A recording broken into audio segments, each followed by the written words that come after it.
Hello, welcome to Football United TV.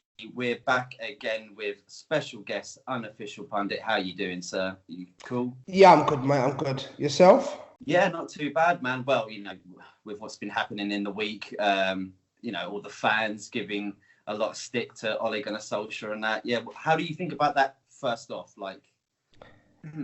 Just think it's a disgrace. He's not even been there a season. People talking about relegation, which is just pathetic. If you look at it, we've played Chelsea, Leicester and Arsenal and took 7 points. I don't know if you saw my video I done. We've actually had a harder start than anyone else. We've played nobody in the bottom 5. We've played nobody in the bottom 3. Arsenal have actually played all the 3 teams in the bottom 3. And Arsenal 3 points ahead of us. People say that Ole's tactics are so bad and we're so awful, but we're 6-7 points off of Man City. So we can't be that bad. Give Ole that Man City team, give Pep this team. Do you know what I mean? So there should be question marks there then, because some people say he's the greatest manager. He's got the greatest team. He's got the greatest squad. Well, they haven't started that great. Do you know what I mean? They've had 2 hard games, I think, and they've dropped points in both of them. Actually, no, sorry, Norwich weren't even a hard game. Come on, it's Norwich. They're 17th in the league. So I just think, listen, they've done the same with Moyes, they've done the same with LVG, they've done the same with Mourinho, now they're doing the same with Ole. It gets clicks, it gets likes. There's more Ole out than there's Ole in. If you do the Ole out, you're going to get loads of likes, you're probably going to get loads of followers. So they're going to go with the flow, do you know what I mean? And then if Ole starts doing well, they'll just flip-flop back and say, oh, I wasn't sure about him, but do you know what I mean? They'll just all flip-flop. It's just the way they are. So I think we just got to stick to supporting him and hopefully we see better days under him. What do you think about the game on Monday against Arsenal? How do you think that went? 1-1? Tough one. For me, I was quite happy. I don't know what everyone's so upset about. You played against a top 6 rival. Arsenal ain't a terrible team. They've had an okay start to the season. They're top 4 at the moment. It was never going to be an easy game. They drew with Spurs, who was another strong team. And to be honest with you, I thought we should have won the game. That's my honest truth. We created their goal for them, so they didn't really break us down. They didn't really trouble us. We should have had a penalty. So what more can you ask for? If you can add, if you take away Twanzebe, take away Young, and take away, let's say, Lingard, and you put Martial, Shaw, and AWB there, I think we win comfortable. 2-0. I really do.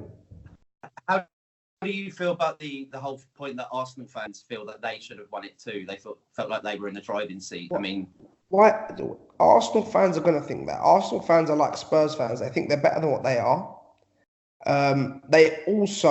People seem to overrate Arsenal's attack so much. They have Aubameyang and Lacazette. Lacazette's a good striker, but only got 12, 13 goals last season. So he's no, I don't hate to praise him, but he's no Aguero. He's no Harry Kane. Aubameyang's a very good player. But who else do they have in attack other than that? Pepe. Pepe's garbage. I watched it. He was in front of me. Very well recently, has he? He said he's scored 1 goal, or is it one goal and he's got 1 assist. And if you look at the assist he got, it's not really an assist. He plays it to Lacazette. Lacazette does all the work against Spurs and buries it, and or everyone's acting as if he took on 3 players and put him through 1-on-1. So I watched Pepe in front of us. He was right in front of us in that first half. And my mate who I was with is a proper diehard Arsenal fan, and even he said he doesn't see what Pepe offers. Pepe's crap. I'm sorry to say it, but that's the fact. Pepe is crap. So why should Arsenal have smashed us? They haven't beat us at Old Trafford for donkey's years. Even when we played kids, they haven't beat us. I don't know where Arsenal are talking like as if they're top of the league. They haven't lost a game in 50, and they should have walked all over us. No way. So they're pretty much in the same prediction as us at the moment, kind of a bit lost, would you say? Or Arsenal, yeah. You can see that it's 2 teams that are not where they want to be, compared to like 15, 20 years ago where they were. It's 2 teams. But the issue with Arsenal fans and Man United fans is they want us to jump from one season finishing 5th, 6th, 7th to finishing 1st. It's not going to happen. No team's built that quick. People say, oh, look what Pep's done with Man City. Man City had won the title 2 times before he came in. They had winners already in there, like Company, like David Silva, like Aguero. These winners were already there. Arsenal don't have any of them, nor does Man United. Let's look at it realistically. We don't have any of those players at the moment. So if you're going to build, you've got to give it a bit of time. That's just the way it is. Who do you think, what positions specifically do you think United need to sort out, especially for the future, not necessarily this season, but like maybe for the next few years? Anyone on your list that you think, we should be looking for them, or? I definitely think that they need to sort out midfield. 100%. I think they need to sort out right wing. We don't have a right winger. Pereira's not a right winger. Lingard's not a right winger. Mata's not a right winger. So we've got no right winger. So that's the most important one for me with midfield. Those two positions there. We need a backup striker. I like Martial. I love Martial, to be honest. I think we need a backup striker. Not only for if he gets injured, people need to be able to have a rest. Yeah, so if you gave me 3 or 4 signings now, I'd probably go for 2 in midfield, 1 on the right wing and 1 striker. That's what I'd go for. I think we need a DM, someone who can just sit there, break up play. We need more of a creative midfielder. Like I said, definitely a right winger and a backup striker. That's the 4 positions I'd go for. What do you think of this? The rumours that they're looking to get Mandzukic in January. You think that's good? I mean, that's going backwards in my thoughts anyway. How do you feel about that? For me, I would have just got Llorente in the summer then. I don't know why we didn't. He was brilliant for Spurs when he used to come on. He's not a prolific out-and-out goal scorer, but he just offers something different. He offered something different when they knocked Ajax out. Dillit struggled with him massively in that game, and that's how Spurs went through. He was free. That would have been the signing for me. Now you're going to go and get someone in Mandzukic who you're going to pay for, who's totally at the end of his career. For me, that's just not a good signing, honestly. Someone who, if he gets injured, will struggle with injuries as well because of his age. So I'm not happy with that one at all. I agree with you. I think it's going backwards. Totally going backwards. Yeah, it's like a 33-year-old who isn't wanted by another club, yet we're trying to go, we'll take him. And we should be bigger than Juventus, or thinking bigger than Juventus, and it doesn't seem like we are. Yeah, 100%. What did you think about the game yesterday against AZ Alkmaar? What can you say, mate? It was a not pretty boring game. Not game. even a shot on target. It's artificial pitch. A lot of people are saying about that, but I don't think that really matters. I mean, you should still be able to play a game of football. Yeah, of course. For me, listen. I'm not going to sit here and act as if AZ Alkmaar are unbelievable, but at the end of the day, they're 1 point off of PSV and Ajax. Ajax just went to Valencia and smashed Valencia. So AZ Alkmaar ain't as bad as everyone's trying to make out. But I'm not going to sit here and act as if, listen, that's an excuse for how poor we was. But if you look at him, he hasn't put our first team out there, like St. Mourinho would have done. People have all been asking for Rashford to be dropped. He was rested. People have all been saying they want to see Fred because he was half decent against Astana. Let's be honest, Fred ain't good enough. He's not. And it proved it yesterday. People have all been asking for Gomez. I don't mean it horrible. I know he's a kid, but he was diabolical. Come on. He wasn't good enough at all. People have all been asking for Dalot. Dalot weren't nothing special yesterday. I don't remember half a decent cross that he's put in, really. Would you prefer him or Ashley Young? Who, at the moment, you need a bit of experience on the pitch. But in those Europa League games, because I don't care about the Europa League, I prefer Dalot. Yeah. I want Ashley Young to be rested for if he has to come in and do a job, if AWB or Shaw are injured, or if you want to give them a rest in a game we're winning, maybe 2-0, bring him on. But yeah, he played a lot of the players people wanted to see, and now they're blaming Ole because they can't blame Shaw because he's not there. They can't blame Rashford because he's not there. So now they have to, okay, who do we blame? Now they want to blame Ole. It's pathetic. Do you think that's just, you think it should be someone else that should be blamed, like maybe the board and the way they deal with things? No, I just think you've got to look at it. This team ain't good enough. I look at that team, and if you look at it, 4 or 5 players are meant to be first team players or want to be first team players, and they're not. You look at that 11 that lined up, mate. I said it. I think most, other than De Gea and maybe Lindelof when he's having a good day, other than those two, the rest of them would struggle to get into Bournemouth's team. Let's be honest. Brandon Williams, good little kid. He was brilliant, but he's still a kid. You play him over the duration of a season, every game he's gonna get ruined, and you'll ruin his career. Greenwood's still a kid. He just turned 18. He needs to bulk up. He needs to play more games. I think alone would do him really good because under 23s he ain't learning nothing now. He's mastered under 23s. He's too good for that now. So other than those two, and like I said, De Gea, maybe Lindelof when Lindelof's on a good day, the rest of them wouldn't get into Bournemouth. Fred ain't getting into Bournemouth. Mata ain't getting into Bournemouth. Gomez ain't getting into Bournemouth. Matic, only because of the experience he has, might get in there. Dallo ain't getting into Bournemouth. All these players are not getting into Rojo. They're not. None of them are getting. So what did we expect from them yesterday? Did we expect them to go out there and destroy AZ Alkmaar? It's not going to happen, mate. No, yeah, I didn't expect much from it. I mean, you look at the team, like you said, it put a lot of youth in, which is kind of what you want to see how they can handle games like that away. So we got a big test, obviously, on Sunday as well. Like, what do you think's going to happen? You think Paul Pogba's going to come back? Is it good that he's coming back? Are you agreeing with him being in the team? To be honest with you, everyone knows how I feel about Pogba, but at the moment, with the midfielders we have, the only good one I see is Scott McTominay. So you need Pogba because you know Pogba. If he turns up and plays well, he's a handful and he can help you win games. So I wouldn't say no, don't play Pogba, play Matic ahead of him or play Fred ahead of him. I wouldn't, because they're not as good as him. So you need Paul Pogba in there, of course you do. The game, listen, Newcastle always raise their game. They're going to raise their game against us as well. Losing 5-0 as well the other week. Yeah, they're going.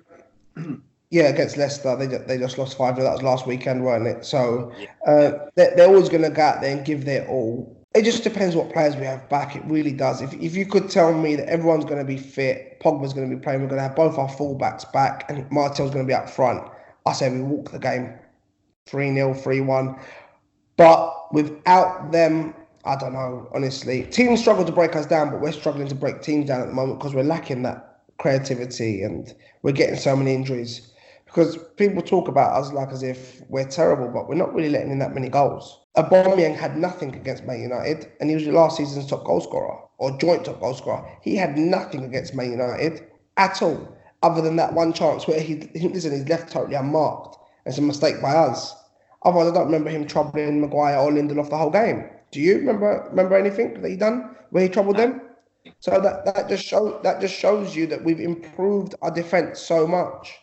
Where if you look at the season before when we played Arsenal at home, we conceded 2 goals and we was lucky to get a draw.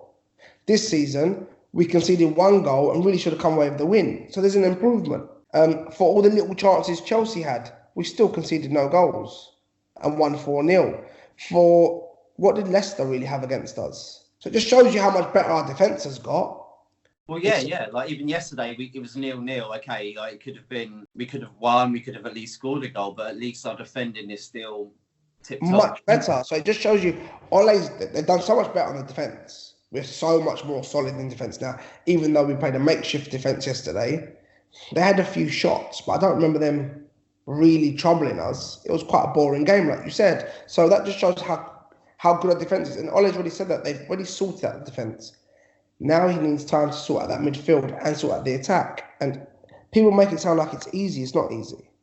The only player he can really bring in and maybe free up Pogba a little bit is Matic. But then people say, don't play Matic, play Fred. But if he brings Fred in, mate, I was a big fan of Fred's. I thought he was going to be that player, but he's just not. He's really not. I said it before the game. I said it on Wednesday that I don't believe he's good enough for the Premier League. He ain't. Isn't it so strange, though, how great he was at Shakhtar Donetsk and especially in the Champions League when he played against Man City, he was the outstanding player. And then he comes to Man United and I think the only contribution he's made is when Rashford took that penalty against PSG and he pushed away the PSG players. I think that's the only heartfelt thing has done for Man United. I just feel like a lot of people forget how big a club Manchester United is and how much pressure there is.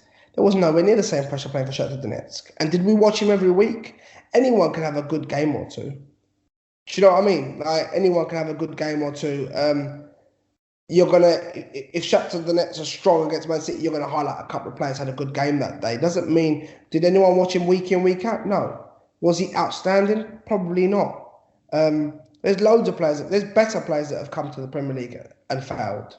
Not just at Man United, but all different clubs. So, and they've been good at their teams. The league he's come from was probably a lot more suited to the way he wants to play, a lot more time. He's playing for one of the best teams over there. You've now come to Man United.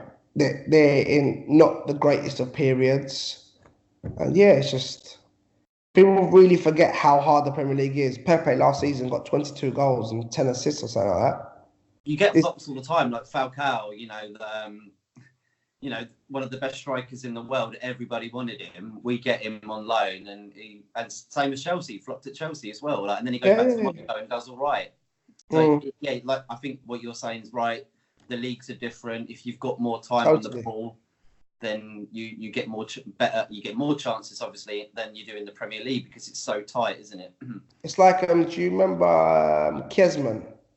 Yes. Went to Chelsea. Yeah. He had 105 goals in 122 games in Holland. Brilliant. Came over here and was probably one of the biggest flops in Premier League history. Let's be honest. Diabolical. I don't even know where he went after that. I really don't. I don't know if you do, but I don't even know where he went. I spoke to a few people, mate. Yeah. So 105 goals in 122 games. Unbelievable. It's nearly a goal a game. Like, that's unbelievable. That's an unbelievable record. But the leagues are just so different. Playing in the Dutch league and playing it in the Premier League is just, it's a world of difference, mate. So, but getting back to the Newcastle Man United game, I think we nick it. But like I said, it depends who's available and who's not. I think it's going to be a very horrible, cagey game. It's not going to be full of unbelievable football. It really ain't. I'm just hoping we can get the 3 points so that we can go into the international break on a bit of a high. Yeah. Because straight after the international break, hopefully Shaw should be back, AWB should be back, Martial should be back, Pogba should be 100% fit, Rashford hopefully will look a bit fit as well, and then we have Liverpool. So if you take 3 points against Newcastle and then get a good result against Liverpool, we then go into a streak of, I think, about 5 or 6 games where we're playing most of the teams in the bottom half of the league. So it'd be nice to go into there with a bit of a confidence boost. Yeah, definitely. So, well, your match prediction, what do you think the score will be on Sunday? 1-0. 1-0.